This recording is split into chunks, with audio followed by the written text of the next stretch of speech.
kae Mas Gareng. Apa? Diaturi tindak mrene ben ngancani sampean. Aja. Nyimut kae ta. Kae termasuk wanita sing paling cilaka sak donya nyimut. Sebabnya Mergo dadi kurbane Bathara Kala. kurbane Bathara Kala piye? Lah iki lak kurbane Diken sing ping pira iki? Lho. Mbak nyimuti garwane Mas Diken lho. Lah lagi kendaraane iki. Mongko urung suwe ketemu aku iki udu kuwi ya. Ya mbak, aku ki ora tau lho Mas. Ambak aku omong ngono ning ora tau kok manas-manasi rumah tanggane wong liya ora tau. Kok wis omong Diken kok sadurunge karo nyimut karo liyane iki aja diomongke kuwi hobi.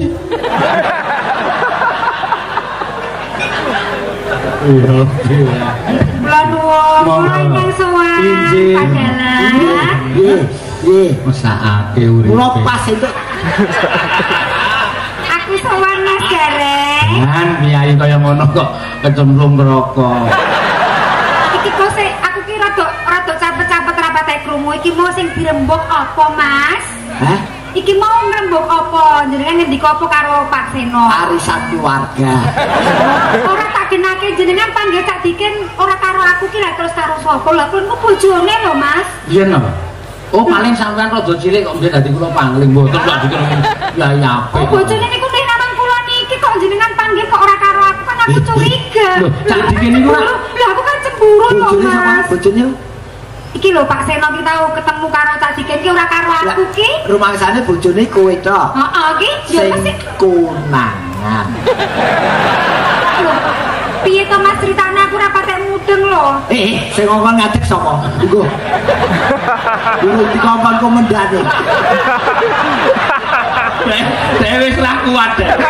Ben, aku pancen arep nyemkake kok. Kok nyengkake lho, engko nasibku piye? Lah wong iki wae rong terang kok dhewe ngadege gak kisro iki. Jadi wis ben lungguh. Wis ben kok angger wis tak sawuri beras kuning tangi yo. Enggak lho, sampean ki sebagai koncone nek Cak Diken kumat-kumatan ngono kan kudune sampean ki ngandani ngelengke. Nek Diken kumat tak dukung. Kudune ngelengke kok aja Ken kudu setia karo bojo. Kowe karo bojone kok ya aja Ken ngono lho. Kula niki ngajak. Rumasaku ki sego akin. Kok kamkin. Haha, ya ora. Iki ketularan iki. Halo. Minggir iki. Kom niki. Oh nggih. Karo bojo. Wis puas. Seneng atimu. Demek wae urung kok puas. Lah aku kancamu mbok elek wong semene kae, mbok kira aku ya apa?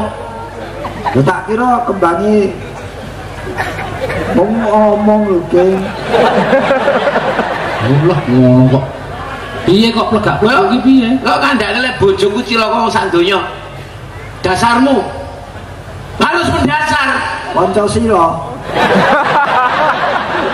Kuwi dasar negara. Lah sing mbok takoke apa? Dasarmu kenapa kowe kok ngelek aku? Kan ada dasarnya. Aku ki ora ngelek-elek, ora tak elek-elek kowe wis elek lho. Piye? Kowe itu mestinya pada seorang suami ada pembelaan. Apapun harkat dan martabat seorang suami di sini dihancurkan. Pokoknya malah mendukung Gareng. Jenengan elek-elek. Heeh. Jenengan ora trimo. Iya ora trimo. Karepmu piye, Mas? Kok sampeyan elek-elek karo bojoku mau? Dasare apa? Pancasila. Sampeyan ki ora seneng elek-elek. Wong kuwi kenyataane ngono. Diteke wae ya ben. Aduh ya Allah. Jenengan niku apa? Aku mbela sampeyan lho. Lah ya lek mbela ora kaya ngono. Lah, iya. Artinya apa? Ning kene iki masyarakatku kabeh. Waduh. Rikala tanggal 21 Mei Sing tembumu kok ning kene iki masyarakatku kabeh. Kowe nyalek ora dadi-dadi lho. ya kuwi lek ning kono Jawa Tengah kono. Kayak guyu ya. Nyalek entek-entekan lho ora dadi, malah dadi kere.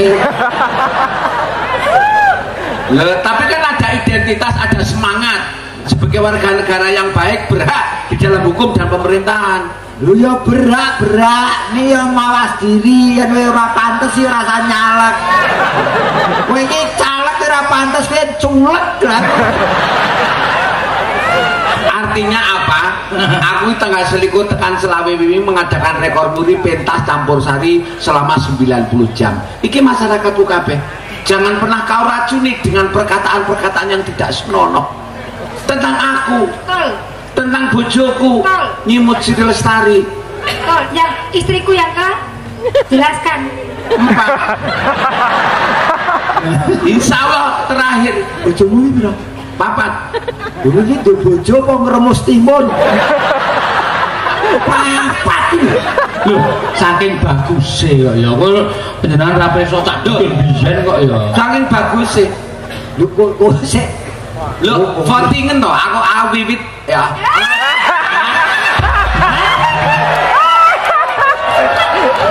Pak pengacara, yuk palu. Nyimut karo aku itu mesti 1.000 teman. Ngombe sih.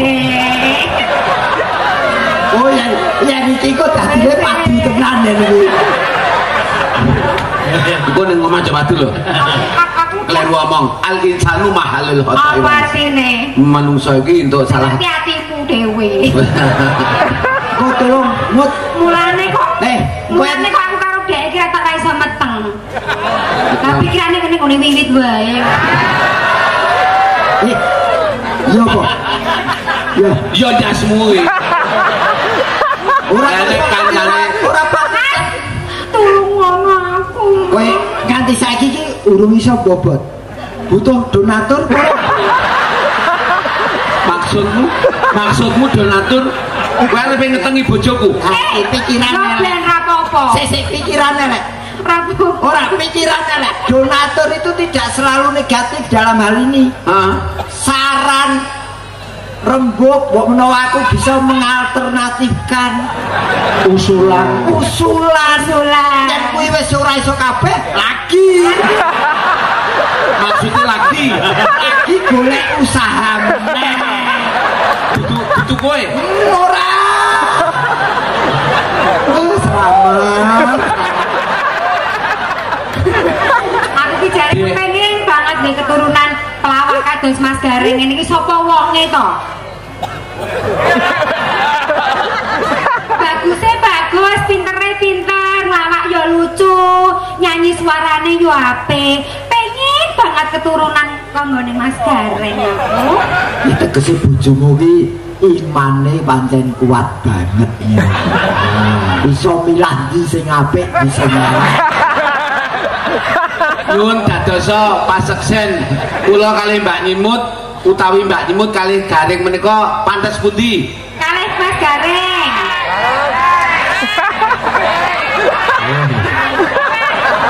Dek napa yang ngono muni? Iki masyarakatku. Ditanding kowe ora percaya kok iki masyarakat. Ora saiki. Iki ora masyarakatmu. Piye? Iki calon pelayatmu. Seneng yen kancane mati sik. Seneng Tak dukung. kancane mati. Bilanono, saiki bilanono tenan aku. Njaluk tulung. Apa wegah? Ning anu sak dikit. Piye? Nek iki mau Mas Garing yo iso ngomong aku. Piye? Merbuk masalah mati mau nek jenengan mati jari tak anu Mas Garing ora arep layar. Oh. Aku ora najan kowe ra layat ora pateken deh. Kowe ra layat ora pateken. Lho iki aku rabi lho karo Nyimut. Dhek teko ae ora. Apa nek nyumbang ora? Mas Garing kuwi. Lah wong pelite sak donya Garing kuwi.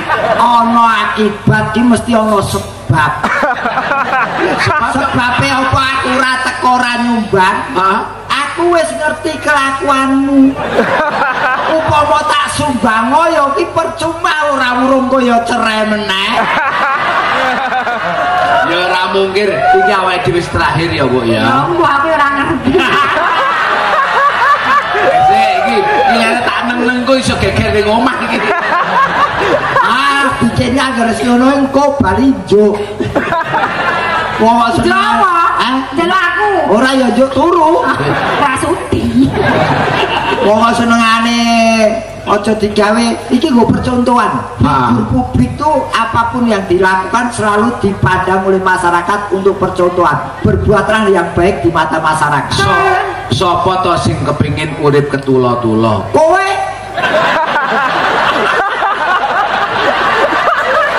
Aku ya mau mengadakan pembelaan. Sopo sing kepengin uripe ketula-tula kan yo ora nek sing kepengin.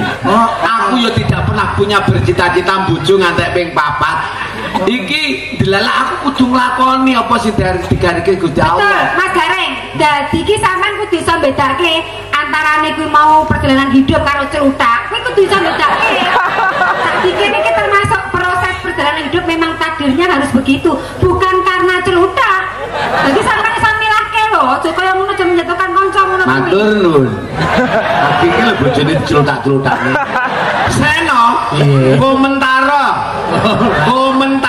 Ora wis. Lah nek kancane padu kene ora mbok komentari. Padu ki ora mergo aku, mergo saka kowe dhewe. nah kowe Mula piyai sepuh biyen nandhake cangkem ki landhepe ngungkuli ladi. Iki mau ming sak clut muni apa? Ya takon aku kleru. Apa sebabnya sampean kleru? Ya mergo kleru.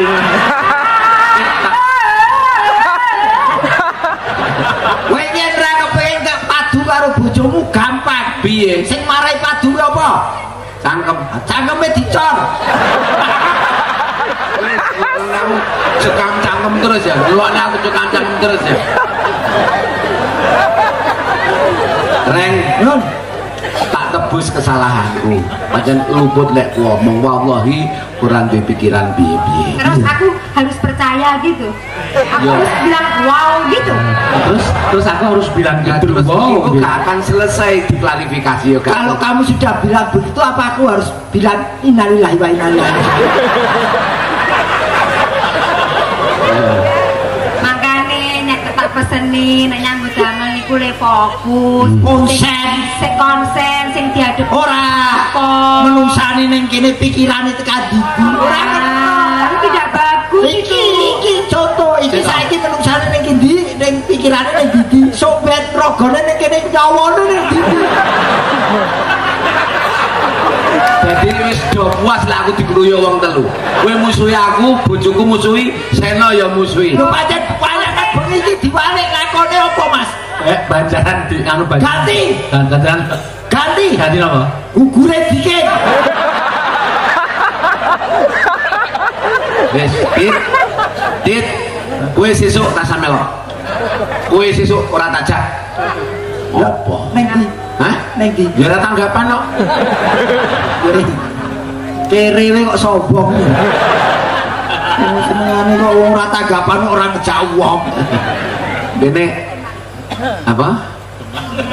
Oh, bojoku main nyanyi Sesi Deman. Oh, nggih. wah jajae sesideman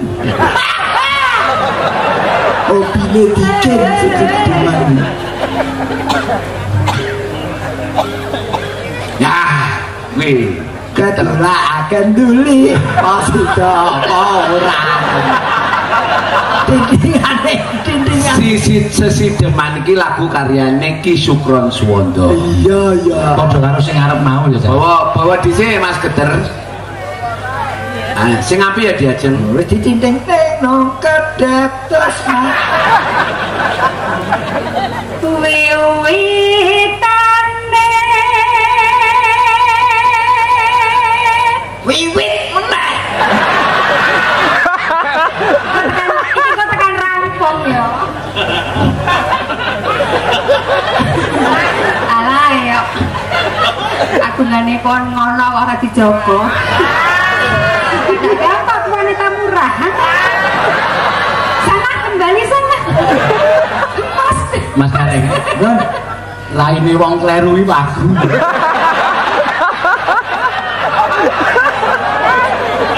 Ojo tidak. Aku ki batang. Ojo mbok cekel. Oh, ora nyekeli. Cekelono.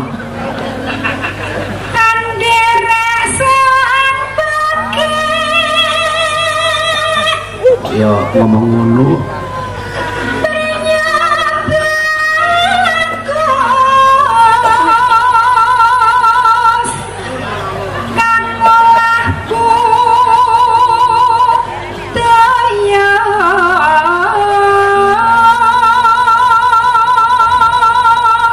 bocah ayu suarane becik.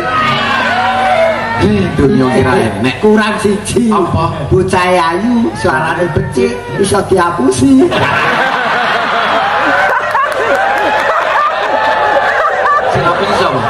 Sing ngapusi sapa? Aku. Musuh Banyuwangi berat kok. Kowe aja nggugu omonge wong liya. Wong liya iki gur provokasi. Bocah kok ayu. Apa? Wong iki kaya aku iki ning ndi bareng wong loro nyambut gawe bareng. Nang apa? Nek pas bareng. Apa nyanyang nglimpekke kowe? Lho pengalaman lho. Aku bojo ora tak ler kok. Maksudnya diler Ya kene ngomah wae mosok bojo diler kaya sego panas wae. Sowan menyang kutha gedhe.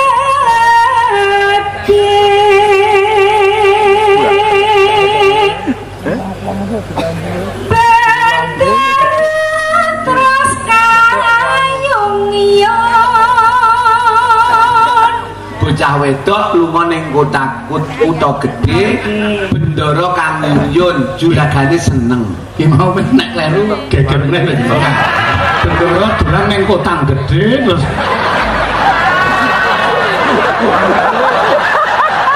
apa iki kok hati-hati nek ngomong. iki aku wis golek tebusan kok Iki aku ora ngerti iki. Iki aku ora ngerti sing dirembuk wasino sapa. Kota gedhe iki omahe sapa? terus nanduk terus wis meneng ae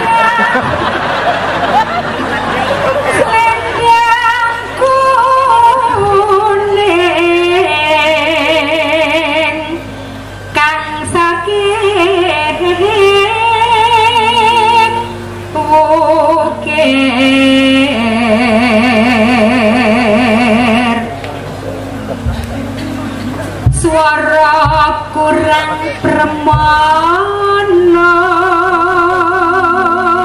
Permono iki cetha kurang ning ganteng. wasis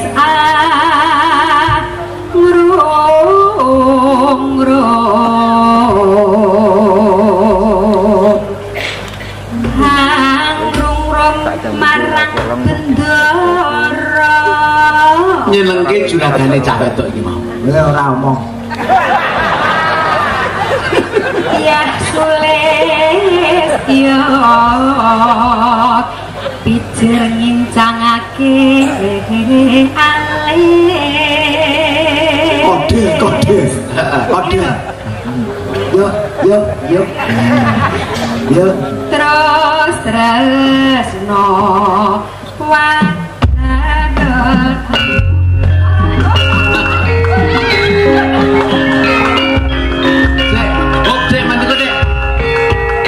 Waranggono karena kowe luput nggon kariku mau. Pikiranmu gak fokus sih. Mesti kamu mikirkan yang lain mesti. kalau aku nggak mungkin orang sejarahnya nggak ada lu kali. Ayo sing terakhir ya. Terus tresno sesiden.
Mas, kayaknya kok nggak dodok-dodok ngono. Nah, iki lho, contohnya dia iki luwak anyang-anyangan gini. Sing tegas nih. Nah, iki pos ora iso joget. Oh, Akhir wis sikek kan iki ana pose. mandek dhisik. Mandek. Nah, bayar retribusi barang kok. Goreng ana godhong.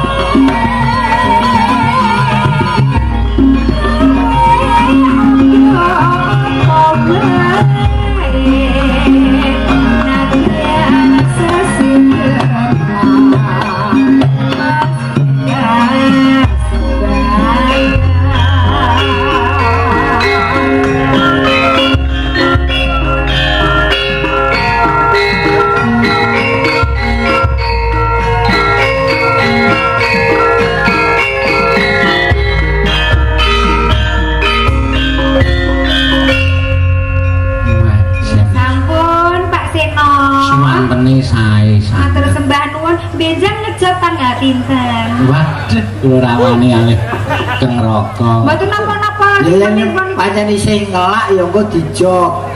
Sing mawon, Mbak, nek pun keng roko mboten nonton.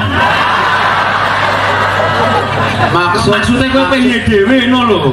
Ora. Kowe iki labe karo ati ora cocok.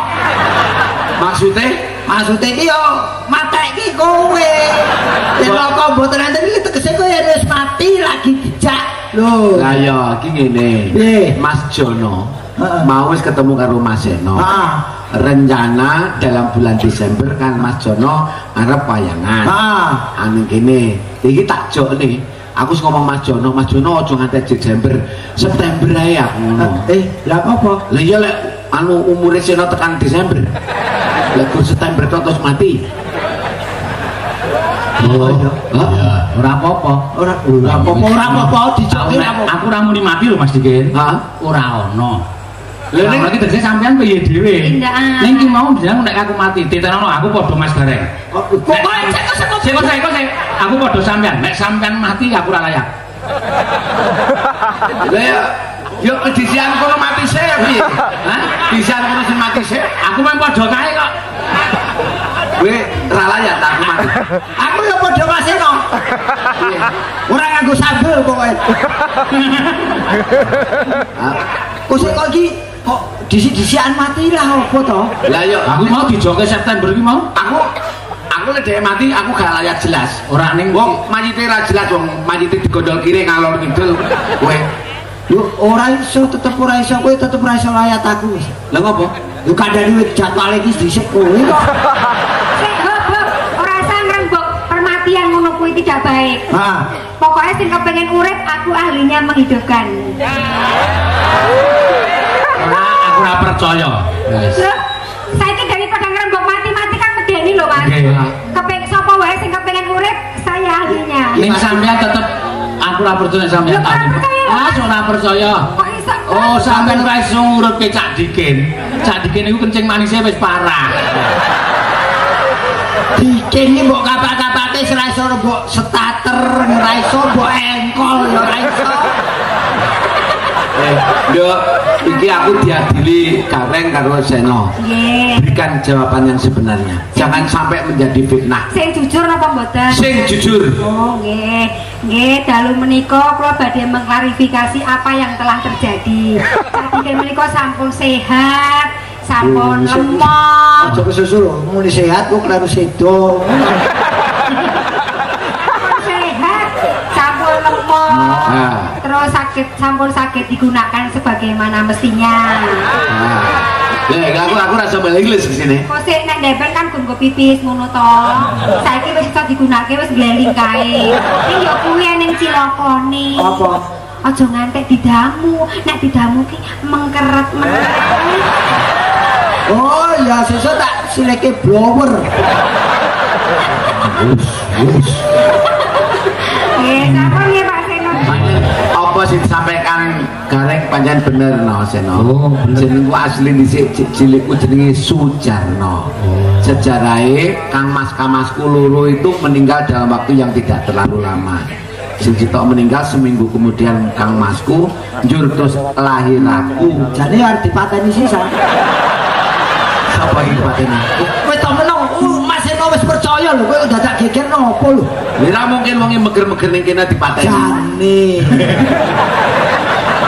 Lah mula terus aku lahir dibuang ning pawuan.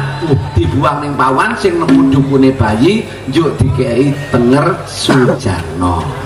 Bahasan aku wis mulai arep disunati kaya di Sahrul ngene iki mau karo bapakku digenti Muhammad Shodiqin.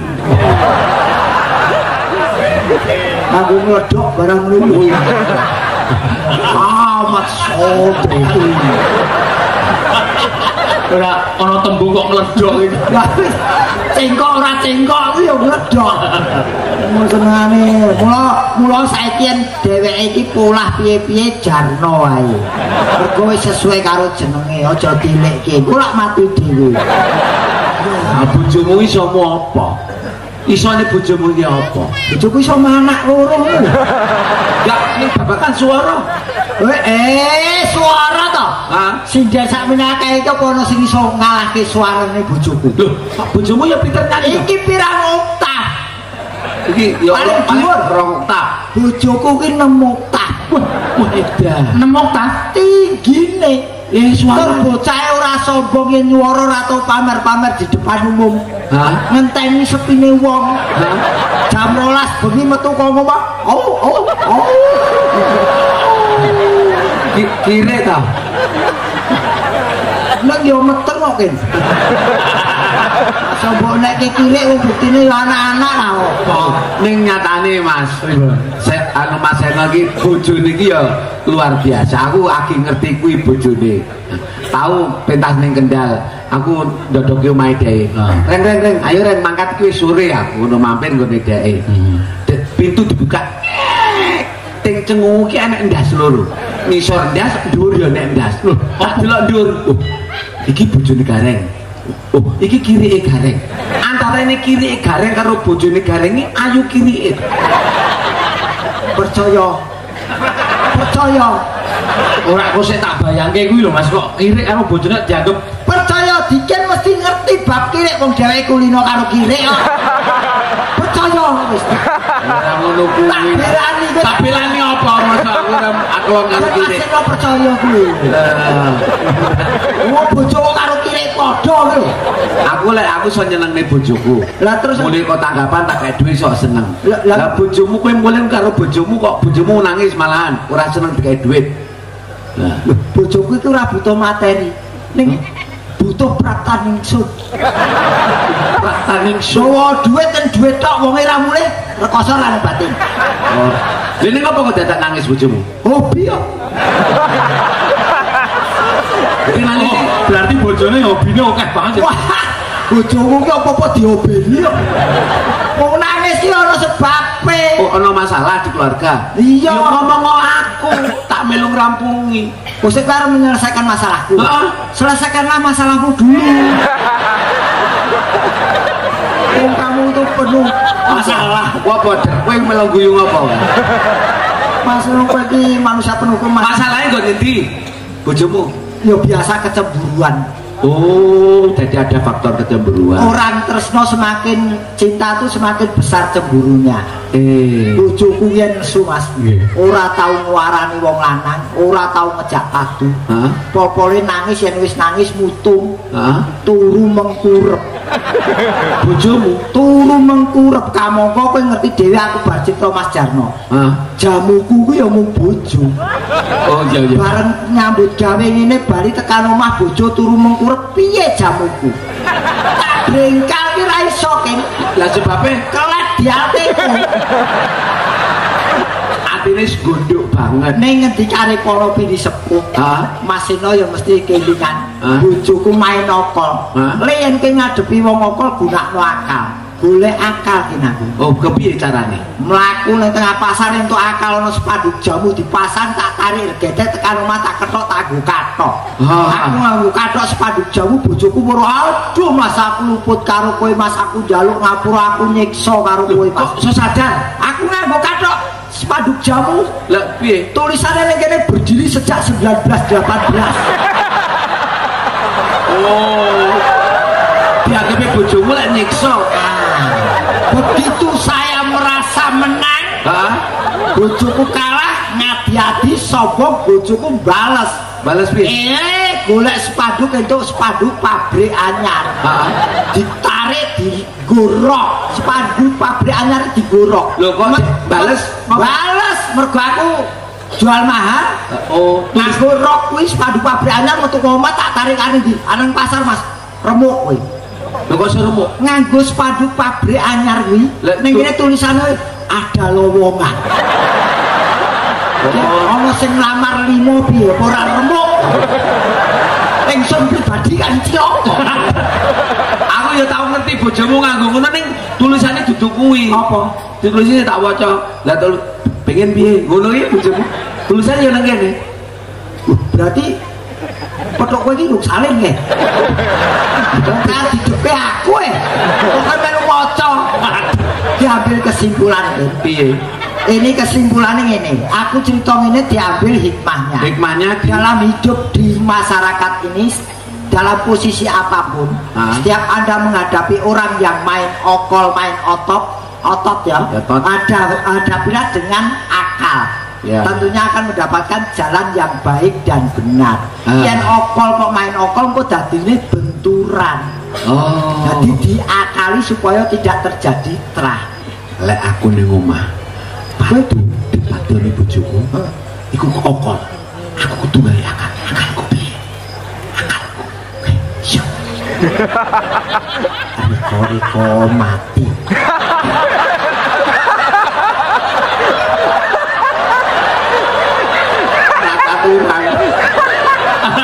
Tak bedhek kok mati apa dar tenan ki. Lho lah, iki akal to. Lho, ya dilala aku rek mati. Jane malaikat ijrone teko cabut tenan mati. Lah bojomu lah masih do nesu dadi nangis. Nangis.